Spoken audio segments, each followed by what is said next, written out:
Hello, everybody, and welcome back to a little Jays talk. Today, what we're going to be touching on is the last couple rounds of roster cuts that the Blue Jays have done. On March 20th, we let go of a handful of guys. I shouldn't say let go. We demoted, removed them from contention for the opening day roster.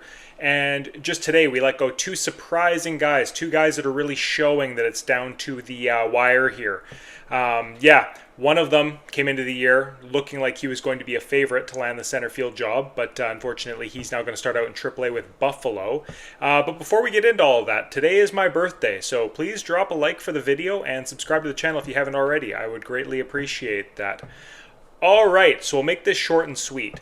I'll read off here, I'll put it up beside me. On March 20th, the Blue Jays have announced they've reassigned the following players to minor league camp. Left-handed pitcher Mason Fluharty. Right-hand pitcher, Kevin Gowdy. Right-hand pitcher, Hayden Junger. Catcher, Matt Watley. So, that was the first round. Then I'll put up aside the moves that were made today. The more surprising ones, the ones that are more...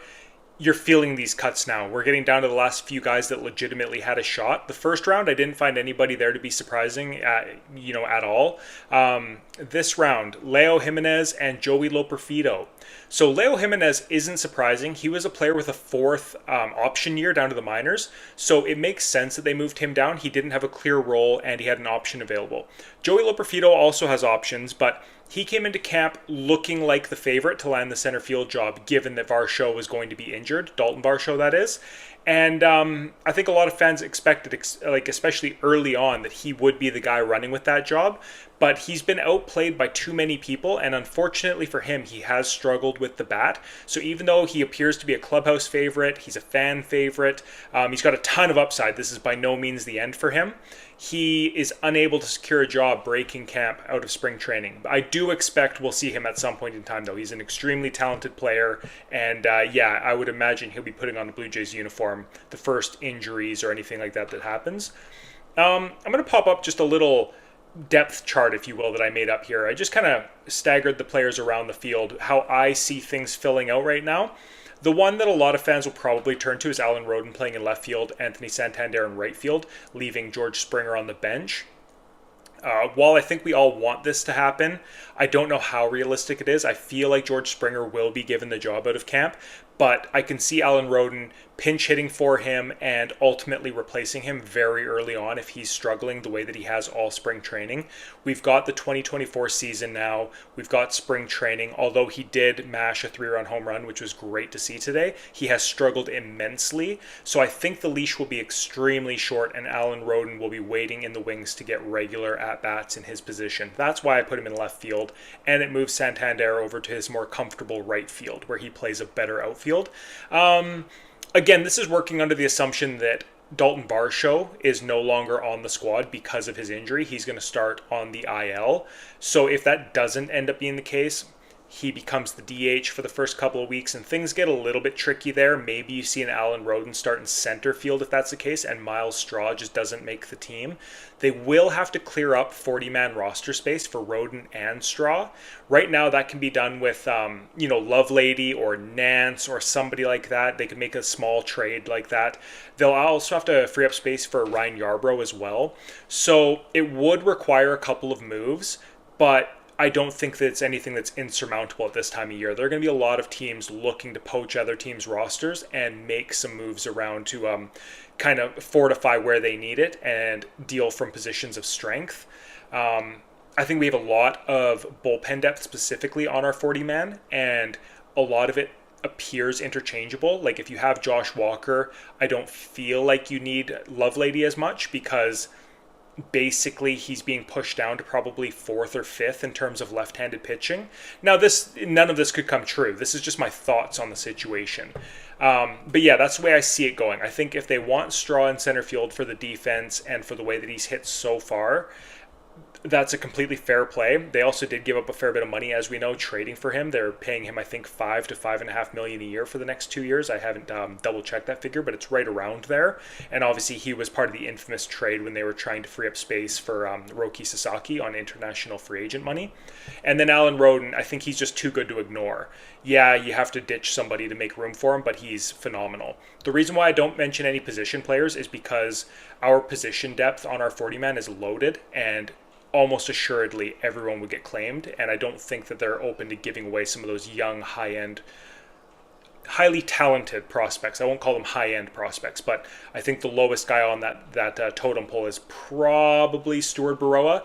But even then, I think he's a valuable enough player to get you through the end of the season that I don't think they would ever want to give him away for nothing. Maybe he's a guy that gets flipped in a deal, though. But yeah, we'll have to wait and see. This is what I've got here, though. I'm sure you've had long enough to look at it now. Those are the only real quote-unquote surprises, I would say, would be the George Springer on the bench, and I've explained why I think that will probably be the case sooner than later, even if it isn't on opening day. And then just for some fun here, again, don't take these too seriously. Like, I don't know anything that any of you out there that have been following along don't know. These are just some fun lineups I put together of what I think the roster could lay out there, like what John Schneider could roll out. And the reason why I kept a guy like Bo Bichette in cleanup as opposed to, having him versus righties in the cleanup spot and then leading off versus lefties is just the continuity. You want players to get comfortable with their roles, and I think moving him back and forth from cleanup to leadoff, while I'm sure he could do it, I think it's more preferable to leave a guy of that stature in a comfortable spot and let him kind of get a groove there. Now, if he's struggling or something like that later on, that's a different situation. But yeah, so against righties, I've got Will Wagner. He's just too good with the bat. He takes very professional approach. He's been in the majors before, which is why I put him above Alan Roden, just because we've actually seen him do it at the major league level. Followed by Vladdy, followed by Santander. That's what the Blue Jays have said they're going to be running. They want Guerrero batting second, Santander batting third. Bo Bichette cleanup. Then they want Jimenez in front of Kirk due to the stolen bases, double plays. They want the speed of Jimenez in front of Alejandro Kirk, and they don't want Kirk plugging up the bases for Jimenez. So that's why I have those guys going 5-6. And Kirk has been smashing the ball this spring. He is looking really, really good. Obviously, we can't guarantee that will translate into the regular season, but he's looked phenomenal. He's looked about as good as he possibly could. Alan Roden, the young guy making the team, I've got him starting in left field. And again, George Springer will likely be there on the literal opening day, but I think Roden does beat him out in the short work here. Ernie Clement gets a starting job at third base and Miles Straw as your center fielder.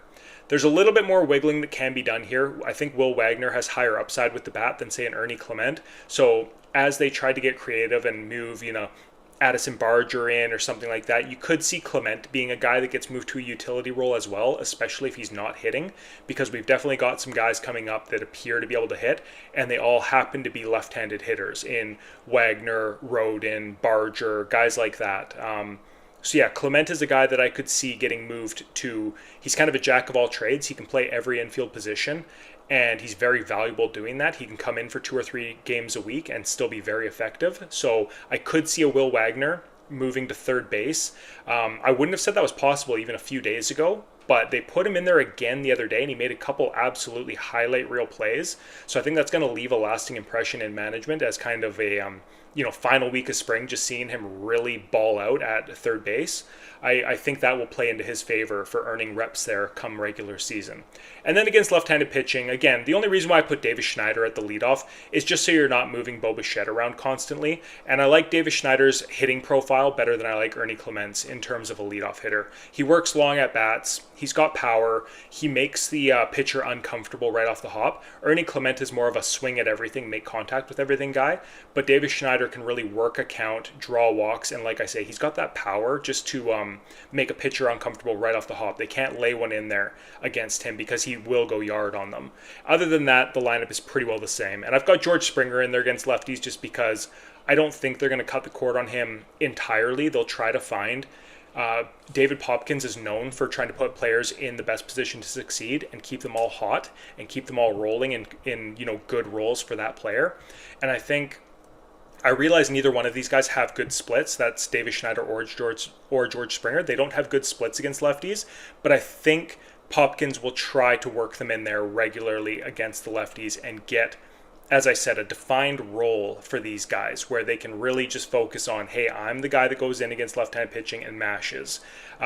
That's basically the last-ditch effort for George Springer, really. Hopefully he has resurgence. If he doesn't, lefty specialist. If he doesn't work there, I don't know what else you do with the guy. Just put him on the bench and use him sparingly until eventually you have to get rid of him. But yeah, that's how I see things shaking out just off of these last couple days of moves. There's a couple of surprises that could come. Like I say, Stuart Baroa is still technically in the cards, and there's a whole bunch of moves still on the pitching side that could possibly go on. But this is where I'm at right now. Let me know what you guys think below. Do any of these picks seem wrong to you? Do you think Alan Roden makes the team? Do you think Miles Straw makes the team? I know that would have been shocking to say a couple of weeks ago. But yeah, give me your guys' thoughts in the comments. We'll talk to you guys later. Bye-bye.